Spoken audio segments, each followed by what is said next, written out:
네, 다시 인사드리겠습니다. 네, 안녕하세요. 수리논술 강사 신용화입니다. 저는 오승준 선생님하고 대치동에서 논증과 추론 출발의 원년 멤버라고 보시면 될 것 같아요. 거의 이제 10년 된 것 같은데 이제 분당에서 다시 이렇게 또 확장을 하면서 찾아뵙게 돼서 정말 반갑습니다. 네, 일단 저는 대치동에서 지금 한 8년, 한 거의 10년 됐네요. 이제 10년 정도 수리논술 강의를 진행해 왔고요.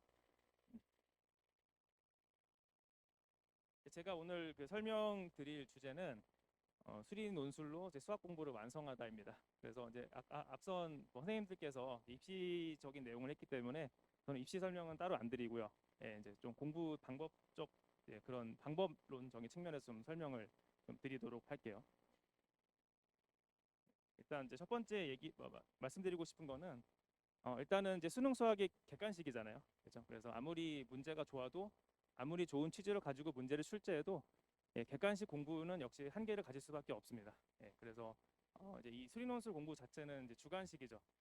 찍을 수 없는 구조잖아요. 그러니까 사실은 수학 공부는 객관식으로 하면 안 돼요. 원칙적으로는. 객관식은 학생들을 위해서 만들어진 게 아니고 그냥 채점의 그 용이성을 위해서 만들어진 거지, 평가 자체의 용이성을 위해서 만들어진 거지, 사실 올바른 방식이 전혀 아니라는 건 다들 알고 계시잖아요. 그래서 어쩔 수 없이 아무리 훌륭한 강사가 가르치고 아무리 훌륭한 시스템이 들어와도 객관식으로 공부하면 어쩔 수 없이 공부 방향이 올바로 잡힐 수 없습니다. 그거는 그게 한계거든요. 그리고 수능 답, 주관식 답 어떻게 구성되죠? 수능 주관식 답은 1부터 999까지 자연수죠. 그러니까 항상 거기에 매몰돼 있죠. 그런 답 형식 자체에 매몰돼 있기 때문에 아이들이 복잡한 계산이 나오게 되면은 많이 어려워합니다. 논술 시험들이 상당히 계산이 많이 복잡하거든요. 1부터 999까지만 나오면 되기 때문에 그 안에서 계산이 다 다 맞춰져 있단 말이에요. 계산들이. 그래서 아이들이 논술을 많이 어려워합니다. 실제로. 왜냐하면 논술은 그런 답안의 제약 형식이 전혀 없단 말이죠. 무리수도 나오고 상상할 수 없는 답들이 많이 나오거든요. 그래서 어쩔 수 없이 한계를 가지게 됩니다. 아무리 열심히 공부해도요. 그 부분을 꼭 인지해 주셔야 되고요. 그다음에 답만 맞으면 그만이죠. 네, 논술 수능 그쵸? 답만 맞으면 장땡입니다. 솔직히 말씀드려서. 그리고 실수가 너무 과대평가되고 있어요. 그 수능 시험 자체는 계산 실수하면 무조건 빵점이죠. 아무리 많은 과정을 써서 자기가 잘 접근했어도 답 틀리면 어차피 빵점이거든요. 그래서 아이들이 좀 많이 좌절하게 될 수밖에 없어요. 구조상. 왜냐하면 노력 자체가 인정을 받을 수 없는 시험입니다. 안타깝지만. 논술하고의 가장 큰 포인트는 여기에 바로 차이가 나는 거거든요. 과정에 대한 평가를 받을 수 있냐 없냐. 수능은 안타깝지만 없습니다. 아무리 90%까지 접근해도 빵점입니다. 답이 틀리면. 자, 이 점을 잘 역시 기억해 주셔야 되고요. 그 다음에 자, 수능은 운이 많이 작용하죠. 그렇죠? 아무리 객관식 문제 어렵게 내도요. 이때까지 수능이 한 15년, 16년 역사로 넘어왔는데 아무리 어려운 문제라도 정답률이 20% 이하로 내려간 적이 없어요. 어떤 객관식 문제도요. 왜 그렇죠? 그렇죠. 그래서 50만 명의 시험을 보면은 10만 명을 찍어서 맞습니다. 아무런 노력을 하지 않아. 사실은 확률적으로 그렇잖아요. 다 다양하게 찍기 때문에 그래서 20만 명이 그 무임승 차고 있어요. 이 4점을 사실은요. 안 억울하세요? 찍어서 맞으면 되니까 우리 자녀도 그쵸? 네, 맞습니다. 찍어서 맞으면 되고 찍어서 틀려면 그 10만 명의 무임승차에 역전당하는 겁니다. 그래서 논술이 참 좋은 시험이에요. 그럼 무임승차를 기대할 수 없거든요. 논술은 절대로. 네, 그렇죠? 왜냐하면 뭐 찍어서 맞은 논술은 반대예요. 찍어서 맞은 빵점이에요. 답만 서술시 빵점. 요게 논술의 되게 좋은 점입니다, 사실은. 아이들은 싫어할 수 있겠는데 못 찍으니까. 네, 그런 이제 포인트가 있고요. 그리고 정말 꼭 드리고 싶은 말씀은 수능 84점 1등급 요즘에 커트나 요즘도 좀 나오더라고요. 약간 예전보다 내려가서 1등급의 수학 실력은 천차만별입니다. 진짜로 논술로 딱 들어오는 순간. 자, 왜 그럴까요? 여기서 이제 공부 방향을 잘 한번 생각해 보셔야 돼요. 왜 그럴까요, 여기서? 그러니까 이제 저희가 뭐 22번, 30번이 보통 킬러 문제라고 하잖아요. 근데 킬러 문제 두 문제 버려도 1등급 받는데 아무 지장 없어요, 솔직히 수능은. 그렇죠? 그러니까 그런 전략을 많이 취한단 말이에요. 버려. 풀지 마. 시험 시간에 할 필요 없어. 아닌가? 여기 다 혹시 22, 30 다 잡고 가시나요? 그러면 뭐 대단하신 거고요. 뭐 그럼 제가 드릴 말씀은 없고 22, 30을 버린단 말이에요. 보통은 대부분 학생들이, 많은 학생들이 사실은 버리고 가도 1등급 받는데 아무 지장이 없어요. 솔직히 말씀드려서. 그럼 어떻게 될까요? 그렇죠. 어려운 문제는 안 포기하는 거예요. 그 습관이 굉장히 무섭습니다. 나중에. 왜냐하면 논술은 절대 그러면 안 되거든요. 논술은 악착같이 풀어야 돼요. 아무리 어려워도. 왜 그럴까요? 점수를 주니까요. 수능은 점수를 안 주잖아요. 22, 30을 내가 악착같이 15분 동안 풀었어요. 답이 안 나왔어요. 그럼 어떻게 되는 거예요? 삽질한 거죠. 망한 거예요. 그 시험은. 22, 30번을 내가 시도했는데 답이 안 나왔어요. 그 버린 거잖아요. 그 시간을. 그렇죠? 그래서 논술은 반대입니다. 그 시간이 나한테 보상으로 돌아온다고. 그거를 막 어떻게든 풀고 답을 써내려고 하는 그 노력이 보상으로 돌아오고, 수능은 그게 보상이 아니고 반대예요. 삽질이 되는 거예요. 예. 그래서 이게 바로 수능과 논술 수학 공부의 가장 큰 차이점이 저는 여기 있다 생각하거든요. 그래서 논술 안 해본 애들은 그거를 잘 몰라요. 내가 어려운 문제를 포기하지 않고 끝까지 풀어야 되는 이유를 스스로 당위성을 느끼지 못하는 거예요. 점수로 나타나지 않으니까, 수능은. 그래서 이 포인트가 계속 매일매일 쌓이고 쌓이고 쌓일수록 계속 격차가 벌어집니다. 그래서 84점이라도 그런 노력을, 그러니까 수능 수학 저는 마찬가지 생각을 해요. 22, 30을 버리는 게 아니고 해야 돼요. 80%, 90%까지 답이 안 나오더라도 그걸 자꾸 해내면 나중에 논술도 잘하게 돼 있거든요. 근데 수능 수학 학원들에선 안타깝지만 안 그러죠. 그냥 버려라. 왜 푸냐 그거. 어차피 그 선생님들은 논술에 대한 지도도 관심도 없고, 솔직히 말씀드려서 논술 아이들을 보내야 되는 당위성 그런 거 없기 때문에 그냥 버리라고 한단 말이에요. 보통 숙제할 때도 하지 마. 저희는 안 그러죠. 반대예요. 항상 해. 조금이라도 더 풀어. 안 되지만 그래도 한번 써봐, 시도해봐. 이게 정말 중요한 포인트입니다. 이게 1년이 쌓이면은 진짜 나중에 같은 수학 84점이 나와도 논술로 가면 하늘과 땅 차이예요. 실력이요. 저 너무 많이 봐가지고 그런 사례들을. 절대로 비슷하지 않습니다.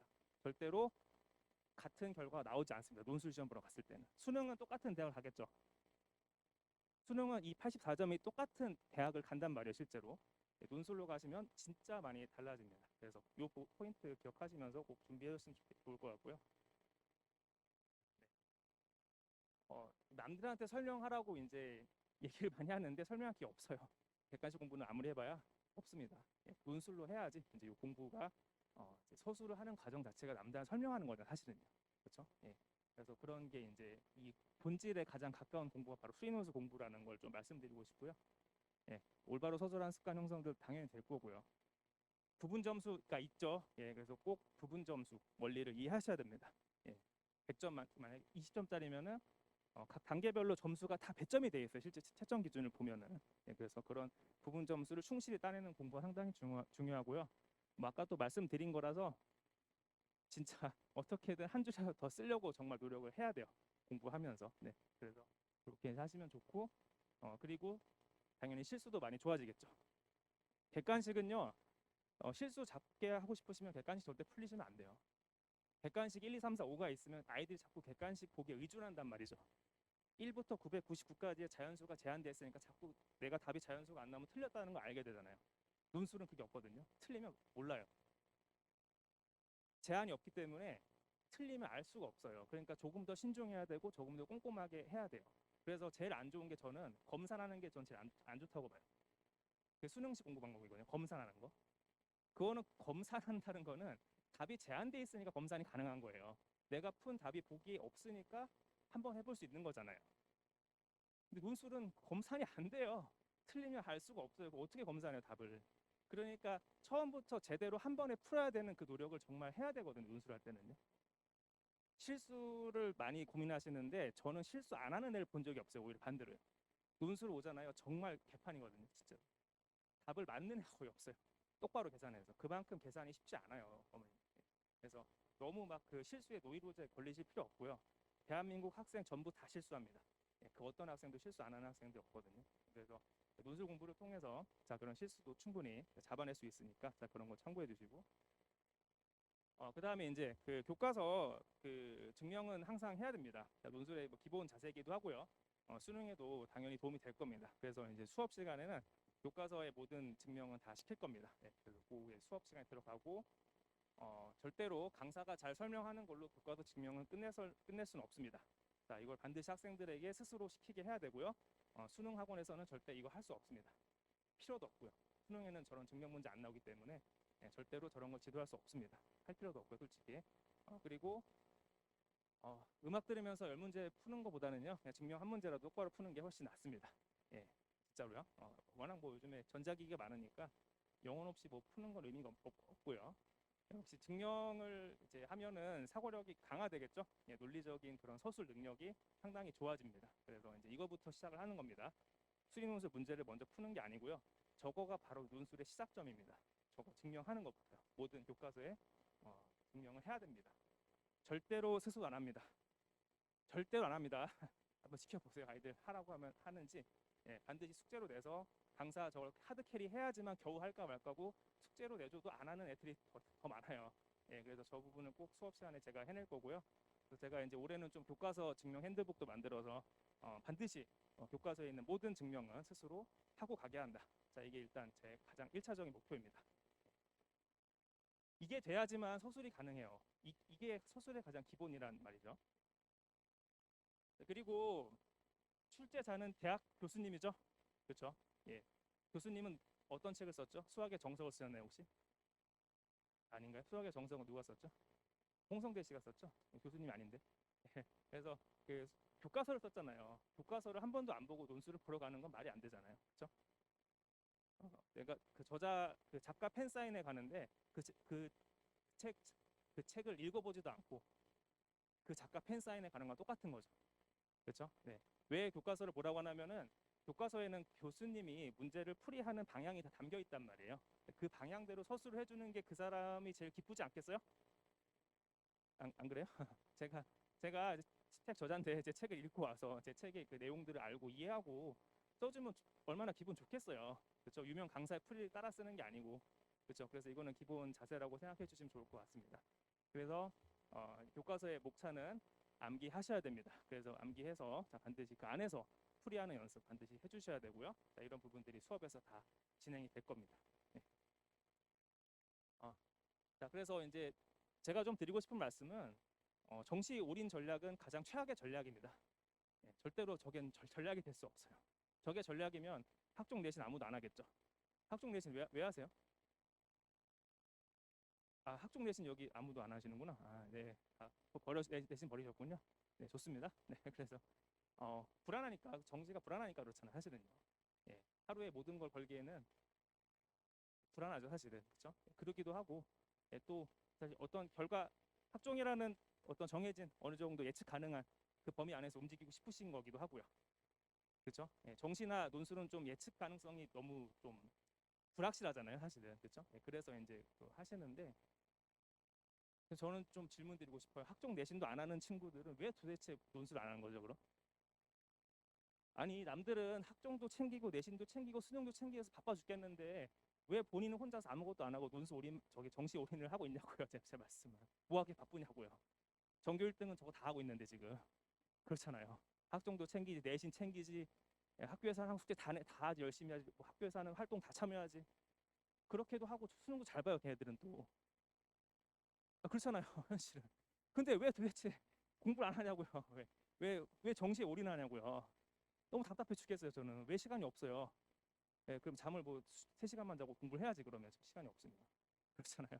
네, 유튜브랑 넷플릭스 좀 그만 보게 하시고 하세요. 충분히 할 수 있어요. 시간 없다는 거 다 핑계거든요. 솔직히 말씀드려서 저는 좀 강력하게 말씀드리거든요. 핑계다. 핑계 좀 그만 대라. 전교 1등 저거 다 아는데 걔는 더 열심히 하잖아요. 시간 없는데 그렇잖아요. 네.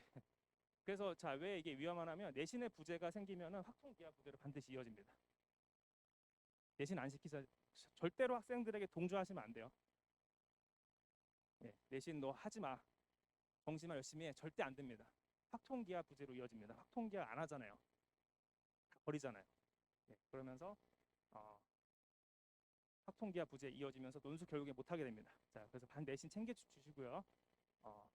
그다음에 행운의 여신이 항상 같이 함께 하셨나요? 인생에서 혹시? 저는 행운은 잘 없던데요. 살다 보니까 생각보다. 네. 뭐 이제 저도 이제 내년이 불혹인데요. 지금 이제 저도 인생을 논하기엔 아직 좀산 것 같습니다. 어머니들 나이나 비슷해져 가고 있으니까 네, 힘든 일이 훨씬 많고요. 고비가 더 훨씬 많고 노력한 대로 안 되는 게 훨씬 많더라고요. 아니신가요? 혹시 뭐 노력하실 때마다 대박 나셨나요? 뭐 투자하실 때마다 다 대박 나고 막 사면 다 오르고 막 네. 안 그런 경우 안 그런 경우 훨씬 많던데 열심히 분석하고 노력해도 안 되는 경우도 많았고요. 수능이라고 뭐 다르겠습니까? 솔직히 말씀드려. 아 그래요? 아뭐그 자신 있으시면 그냥 올인하시고요. 예, 저는 불안해요. 전날 행운의 여신이 저한테 안 오면 어떡합니까?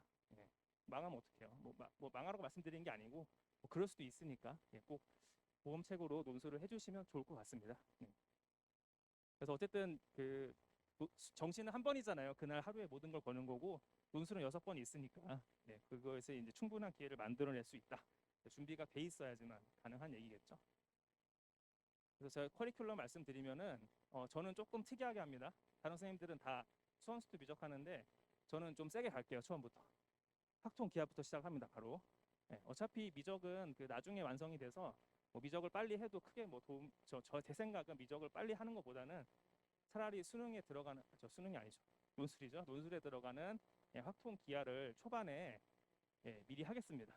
저렇게 하는 이유는 너무 지금 개판이에요. 솔직히 말씀드려서 너무 못해요. 학통도 너무 못하고 기하도 너무 못하고 이런 상황이라서 지금 학생들을 뭐라고 하는 게 아니고 너무나 좋은 기회예요. 그래서 제가 봤을 때 너무나 다 같이 안 돼 있기 때문에 저거를 빨리 시켜서 1년 동안 열심히 시켜주면은 미적을 어려운 문제 푸는 것보다 기하나 확통이 조금 쉽게 나와요. 확실히요. 이건 확실해요. 기하나 확통이 미적에 비해 쉽게 나와요. 교수님들도 알아요. 아이들 못하는 거 알기 때문에 저걸 잡는 게 훨씬 더 유리합니다. 어려운 미적을 잡으려고 하지 마시고 저거를 잡아서 하는 게 훨씬 유리해요. 올해 연대, 홍대, 성신여대 확통 다 나왔어요. 시립 때도 다 나왔어요. 지금 확통. 저거 잡게 하겠습니다. 저는 반드시 제 수업에서 저거 잡게 해서 1년 동안 저는 저 커리를 따라서 연습을 시킬 겁니다. 아이들을 계속. 그래서 저희 학생들은 확통 기하를 못하는 일이 절대 없게 하겠다. 너무나 많은 논술학원들이 그냥 아이들을 잡아두기 위해서 확통 기하 안 시키고 계속 수원수도 미적만 돌리는 학원이 너무 많아요. 제가 봤을 때는 커리 자체가 아이들 그냥 저런 거 하면 안 들어오고 싫어하니까 그냥 잡아두려고. 저는 뭐 한 명이 오든 2명이 오든 상관없이 제 신념대로 끝까지 밀고 나가겠습니다. 저걸 잡아야지 대학을 가기 때문에 아이들 많은 게 중요한 게 아니고요. 이건 제 신념입니다. 그래서 확통 기하 그래서 이거는 약간 개념 수업이라 생각하시면 돼요. 좀 기초적인 내용들을 좀 위주로 해서 배웠다고 해도 못해요. 어차피. 왜냐하면 기하 같은 경우는 절대평가라서 너무 문제가 쉽게 나와요. 학교에서. 그래서 거의 의미가 없어요. 제가 봤을 때. 그래서 제가 꼭 감안해서 경력이라는 게 왜 중요한 거겠습니까? 그런 걸 다 알고 대비시켜주는 게 바로 뭐 경력의 그런 어떤 뭐 노하우 아니겠습니까? 그래서 그렇게 준비를 시키겠습니다. 제 수업은 확통기하 먼저 나가는 거 꼭 기억하세요. 확통기하하고 그다음 미적으로 이렇게 진행할 겁니다. 그 다음에 이제 뭐 2학기는 반복입니다. 아까 뭐 비슷한 얘기니까 이거 넘어가고요. 그래서 성균관대, 경희대 이런 식으로 이제 대학교 수업도 진행을 하도록 하겠습니다. 그리고 뭐 아까 그 도성원 선생님, 오승준 선생님이랑 뭐 수업 그런 구성들은 비슷하니까 이제 그거 뭐 따로 설명 안 드리고 당연히 대면 첨삭 같은 건 다 똑같이 진행할 거고요. 여기 확통 기하 과제를 계속 낼 겁니다. 계속 내서 미적분 할 때도 확통 기하 공부를 쉬지 않고 진행하도록 수업을 할 겁니다. 제가 이거 뭐 복습 동영상 이런 거 다 제공할 거고요. 원서 상담 당연히 하고요. 막 다 겹치는 내용들이라서 시간표 말씀드리면 시간표는 저는 그 일요일 날 오전에 S반 아까 오승준 선생님이 하시는 그 레벨 반을 저도 진행을 하니까 뭐 참고해 주시고요. 자, 마지막으로 요거 하고 이제 끝나고 설명드릴게요. 저는요 개인적으로 제가 자꾸 나이가 먹을수록 저는 운이 중요하다 생각을 해요. 진짜로 인생에서요. 물론 이제 노력을 하면은 이제 운이 따라온다고 생각하는 거고요. 그래서 이 학생이 이제 삼수생 친구였는데 인생에 내공이 있어요. 확실히 3수쯤 하면은 이제 좀 깨달은 바가 있어요. 확실히 고3들은 철이 없어요. 아직. 그렇죠? 이때까지 그냥 별 없이 살아오다가 이 대입이라는 관문이 사실 굉장히 인생에서 중요한 고비잖아요. 그거를 이 패배를 맛본 친구들은 좀 철학이 생겨 아이들이. 내가 노력해도 안 될 수도 있구나. 살다 보면은 그런 일도 생길 수도 있구나. 고3들은 철이 없죠. 내가 열심히 하면 나는 무조건 수능 대박이 날 거야. 그냥 찍어서 한 3개 더 맞지 뭐 이렇게 철이 없는 생각 많이 한단 말이에요. 고3들은. 그래서 이 학생이 잠깐 쓰신 거 보면은 수학이 4등급이었어요. 3, 4, 2, 4, 5. 저게 국어, 수학, 영어, 과학 등급 순이거든요. 그래서 수학이 4등급이면 잘하는 학생이 못하는 학생이에요. 못해요. 솔직히 말씀드려서. 못했어요. 계속 논술도 잘 쓰지도 못했고. 그래서 한 번도 모의고사를 80점을 넘은 적이 없었어요. 단 한 번도. 그 논술로 4개 갔어요. 그런데 예, 그래서 이제 왜 이제 이렇게 제가 뭐 논술로 잘 갔다고 말씀드리고 싶은 게 아니고 이 학생이 정말 중요한 얘기 해줬거든요. 한번 잠깐 읽어드릴게요. 이것 때문에 제가 수능 수학에서 한계를 수없이 느꼈어요. 그래서 항상 자신감이 없는 친구였어요. 삼수생 여학생이었거든요. 제가 첨삭을 했으니까 예, 자신감이 없어요. 수학이 공부해도 안 오르는 거예요. 3년을 했는데도 다 제자리예요. 계속 맨날 3등급 4등급 맨날. 그러니까 그럼 어떻게 되겠어요 사람이? 예, 주눅이 들죠. 자신감이 떨어지고 포기하고 싶죠 솔직히. 수능은 또 망했어요. 그리고 또 4등급이 나왔어요. 정시에 올인했으면 이 학생은 평생 좌절 속에 사실도 몰라 진짜로요. 예, 근데 이제 되게 중요한 말 해주는 게 자, 어느 대학도 모든 문제를 풀지 못했고 숙대랑 외대가 문제를 쉽게, 이게 작년 얘기인데요, 쉽게 나왔는데도 2문항 이상 못 풀었어요. 자, 근데 네, 답안지. 그래서 여기서 마지막 얘기가 어, 여러분의 운이 어떻게 발현될지는 모릅니다. 자, 만약에 제가 수능을 망하고 절망에 빠져서 논술 시험 포기했으면은 평생을 자신 운도 없고 노력하지도 않은 사람으로 여겼을지도 모릅니다. 예, 그래서 이 운이 진짜 마지막에 왔다. 되게 중요한 말을 해준 것 같아요. 포기하지 않고 끝까지 해서 이런 결과를 만들어냈거든요. 그래서 저는 저희 학생들이 좀 이런 결과를 얻었으면 좋겠어요. 모두 다 그럴 수는 없겠지만 그렇게 제가 만드는 게 뭐 전 신이 아니니까 어쨌든 좀 그런 결과가 있기를 바라면서 1년 동안 열심히 제가 잘 읽고 가도록 하겠습니다. 감사합니다.